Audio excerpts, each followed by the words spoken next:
चिड़िया, ये जंगल कितना सुंदर है। यहाँ पर कितने सारे फूल भी हैं।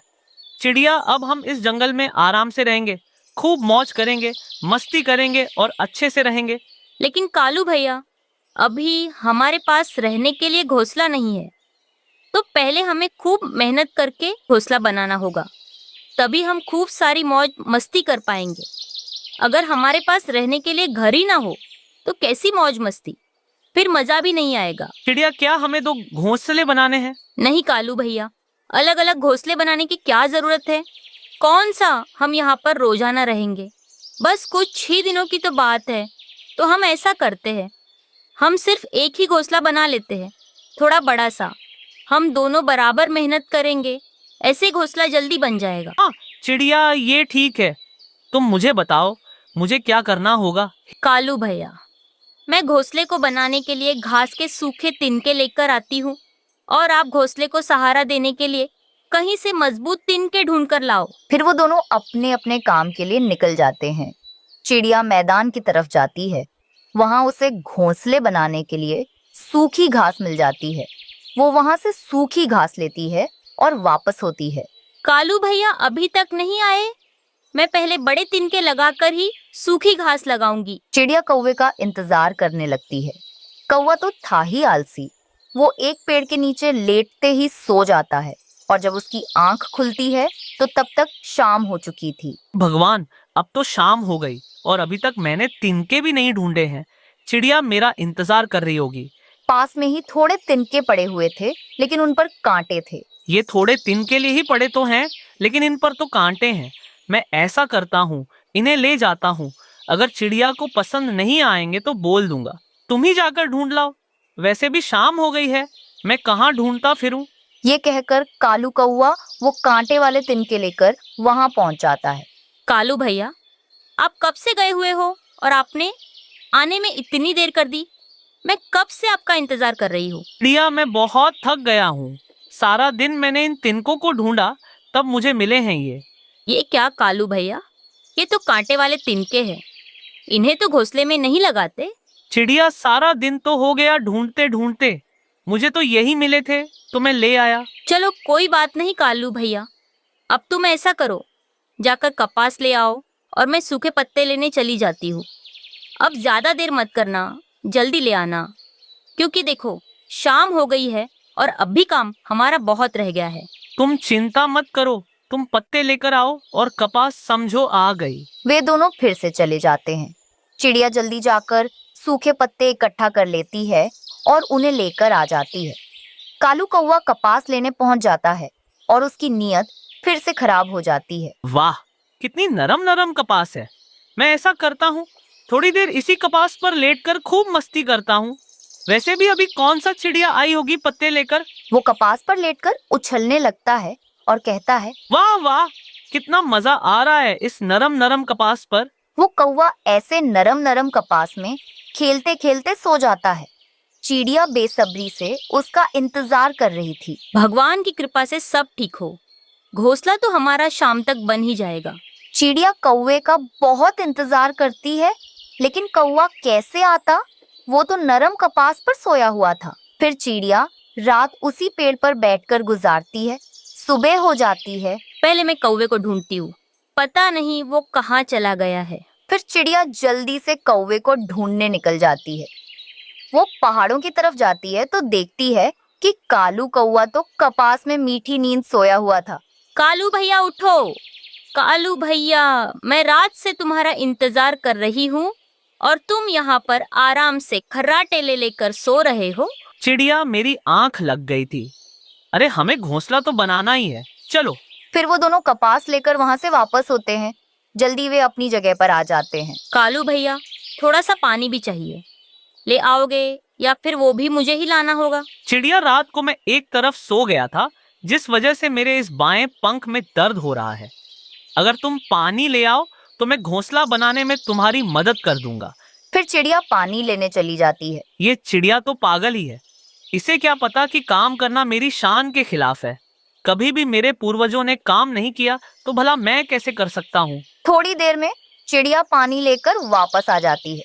अब हमें इस सूखी घास कपास, तिनके और पत्तों की मदद से अपना घोंसला बनाना है। लेकिन चिड़िया, मेरी माँ तो कांटों का ही घोंसला बनाया करती थी। उसके अलावा मुझे तो और कोई भी घोंसला बनाना नहीं आता। कोई बात नहीं कालू भैया, आप जाओ और खाने के लिए कुछ दाना वगैरह ले आओ। घोंसला मैं बना लेती हूँ। फिर कालू कौवा भोजन की खोज में चला जाता है। उसे एक जगह बहुत सारे गेहूं के दाने मिल जाते हैं। वो वहां से एक मुट्ठी गेहूं के दाने खा जाता है। फिर थोड़े गेहूं के दाने बचते हैं। ये थोड़ा ही भोजन बचा है, इसे चिड़िया के लिए ले जाता हूँ। अगर नहीं लेकर जाऊंगा तो घोंसले में हिस्सा भी नहीं मिलेगा।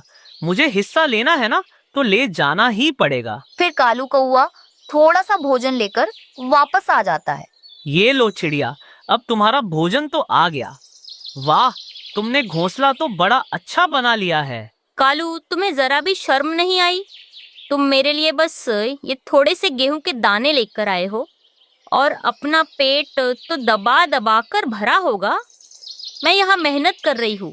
नहीं नहीं चिड़िया, मुझे तो ये भी नहीं मिला, बस इतना ही भोजन मिला, वो मैं तुम्हारे लिए ले आया। फिर चिड़िया वो थोड़ा ही भोजन खाकर अपना पेट भरती है। अब भोजन खा लिया हो तो अब आ जाओ, अब हम इस घोंसले को बांट लेते हैं। ये क्या कह रहे हो कालू? ये घोंसला हम दोनों का ही तो है ना, तो हम दोनों ही तो सोएंगे इस घोंसले में। नहीं नहीं चिड़िया, अगर पास में कोई होता है तो मुझे नींद नहीं आती, तो घोंसला तो बांटना ही पड़ेगा। और इसमें कौन सी बड़ी बात है। ये लो, मैंने बांट भी दिया। रात को और सुबह को घोंसला मेरा और सिर्फ दोपहर को तुम्हारा। ये तुम क्या कह रहे हो कालू भैया? दोपहर में घोंसला मेरा, मैं रात को कहाँ जाऊंगी? वैसे भी तुमने इसमें कोई काम तो किया नहीं। पूरा घोंसला मैंने बनाया है। और दोपहर में कौन सोता है?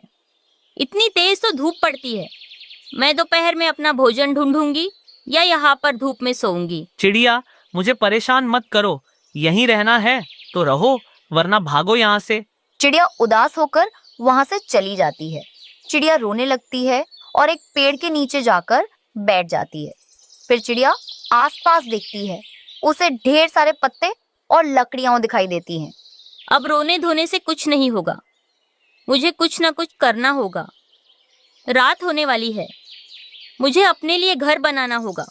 फिर चिड़िया लकड़ियां और पत्ते जमा करके अपने लिए एक घर जैसा बना लेती है। शाम होते ही बारिश शुरू हो जाती है। कौवे का घोंसला पानी से भीग जाता है। चिड़िया तो अपने पत्तों वाले घर में आराम से बैठकर बारिश के मजे ले रही थी। ये क्या, अब बारिश कहाँ से आ गई? अब मैं क्या करूँगा?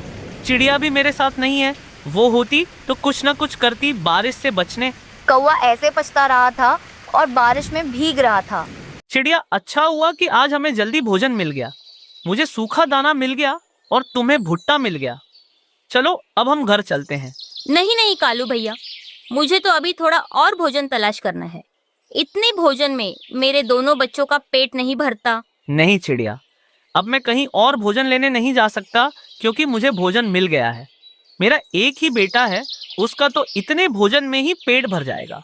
तुम्हारी दो दो बच्चे हैं, तो तुम ही जाओ भोजन लेने। जब आप मेरे साथ नहीं जा रहे हो तो ऐसा करो, मेरा यह भोजन ले जाओ। इसे मेरे बच्चों को दे देना। उनसे कहना कि वो इस भोजन को खा ले। मैं उनके लिए अभी और भोजन लेकर आती हूँ। फिर चिड़िया अपना भोजन कालू को दे देती है और फिर वहां से और भोजन लेने चली जाती है। कालू चिड़िया का और अपना भोजन लेकर अपने घोंसले में आ जाता है, जिसे देखकर गौरी कहती है, अरे वाह कालू जी, आज तो आप बहुत सारा भोजन ले आए हो। सूखा अनाज भी लेकर आए हो और मकई का भुट्टा भी। मकई का भुट्टा तो मुझे बहुत पसंद है। नहीं गौरी, तुम इस भुट्टे को छूना भी मत, ये तो चिड़िया का है। ये आप क्या कह रहे हो कालू जी? ये भुट्टा उस छोटी चिड़िया का है। हाँ गौरी, ये भुट्टा उसी का है। उसके बच्चों का थोड़े भोजन से पेट नहीं भरता, इसलिए वो और भोजन लेने गई है और उसने कहा था कि ये भोजन मैं उसके बच्चों को दे दूं। तो लाओ, मैं इसे देने जाता हूँ। आप चुप कर जाओ। अब आप चिड़िया को इसमें से कुछ भी नहीं देने जाओगे। अब ये सारा भोजन हमारा है। वैसे भी चिड़िया तो अपने बच्चों के लिए और भोजन ले आएगी। हम चिड़िया को कोई भी बहाना लगा देंगे। फिर गौरी चिड़िया का भुट्टा खाने लगती है और अपने बेटे को भी खिलाती है। वहीं घोंसले में चिड़िया के दोनों बच्चे बैठे ये सब देख रहे थे। चिड़िया के दोनों बच्चे बहुत भूखे थे। न जाने हमारी मम्मा भोजन लेकर कब आएंगी। देखो कालू अंकल के परिवार को कैसे मीठा भुट्टा खा रहे हैं और अनाज भी। गुड़िया बहन, तुम चिंता ना करो, हमारी मम्मा भी भोजन लेकर आती होंगी, फिर हम भी खाएंगे। फिर शाम को चिड़िया सूखे चने लेकर आ जाती है, जिसे देखकर बच्चे खुश हो जाते हैं और झट से उस भोजन को खा जाते हैं। मम्मा हमें और भोजन दो, अभी हमारा पेट नहीं भरा इस भोजन से। हाँ मम्मा, हम सुबह से भूखे हैं, ये थोड़े से चने के दाने खाकर हमारे पेट बिल्कुल नहीं भरा है। मम्मा हमें और भोजन दो। बच्चों, तुम कह रहे हो तुम भूखे हो और दिन में तुमने भुट्टा नहीं खाया था।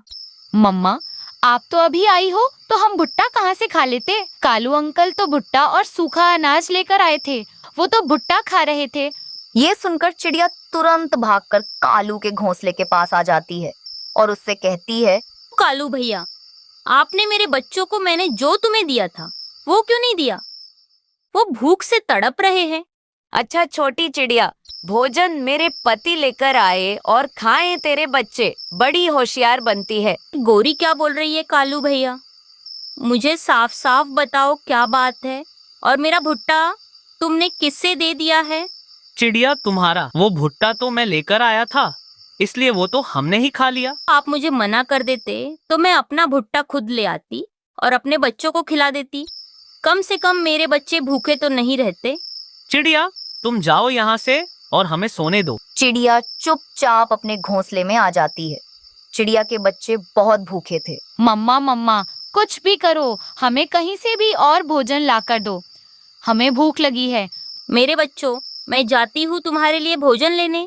तुम चिंता ना करो, बस तुम चुपचाप से अपने घोंसले में रहना, मैं अब भी आ जाऊंगी। फिर चिड़िया अपने बच्चों के लिए भोजन खोजने निकल जाती है। वो दूर दूर तक जाती है, लेकिन उसे कहीं भी भोजन नहीं मिलता। तब वो उदास होकर एक जगह बैठ जाती है। हे भगवान, अब मैं क्या करूं? कहाँ से लेकर जाऊं अपने बच्चों के लिए भोजन? कालू ने मेरा बहुत दिमाग खराब कर दिया। अच्छा भला मैंने उसे भोजन दे दिया था, लेकिन मेरे बच्चों को नहीं दे सका। रानू चिड़िया ऐसे परेशान बैठी थी कि तभी उसकी नजर एक आम के पेड़ पर पड़ती है, जिस पर बहुत सारे आम लगे हुए थे। इस पेड़ पर तो बहुत सारे आम लगे हैं, लेकिन मेरी माँ कहती थी कि रात में पेड़ों को तंग नहीं करना चाहिए, क्योंकि रात में वो सोते हैं। अभी क्या करूं? इस पेड़ से आम तोड़ूं कि नहीं? फिर चिड़िया ऐसे परेशान बैठी थी। वो रात में उस आम के पेड़ से आम तोड़ना नहीं चाहती थी। उसे ऐसे करते हुए एक परी देख लेती है और वो उससे कहती है, चिड़िया तुम आम तोड़ने के लिए इतना सोच क्यों रही हो? तुम आम तोड़ क्यों नहीं रही हो? रात को पेड़ों को तंग नहीं करते, इसीलिए मैं आम तोड़ने के लिए इतना सोच रही हूँ। और मेरे बच्चे भी बहुत भूखे हैं। अब समझ नहीं आ रहा मैं क्या करूँ। आम भी तोड़ नहीं सकती। चिड़िया तुम तो बहुत समझदार हो, मैं तुम्हारी यह समझदारी देखकर बहुत खुश हुई हूँ। तुम चिंता ना करो, मैं तुम्हारी मदद करूँगी। मैं तुम्हें अपनी जैसी एक जादुई छड़ी दूंगी।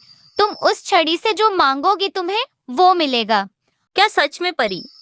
वो छड़ी मुझे सब कुछ देगी?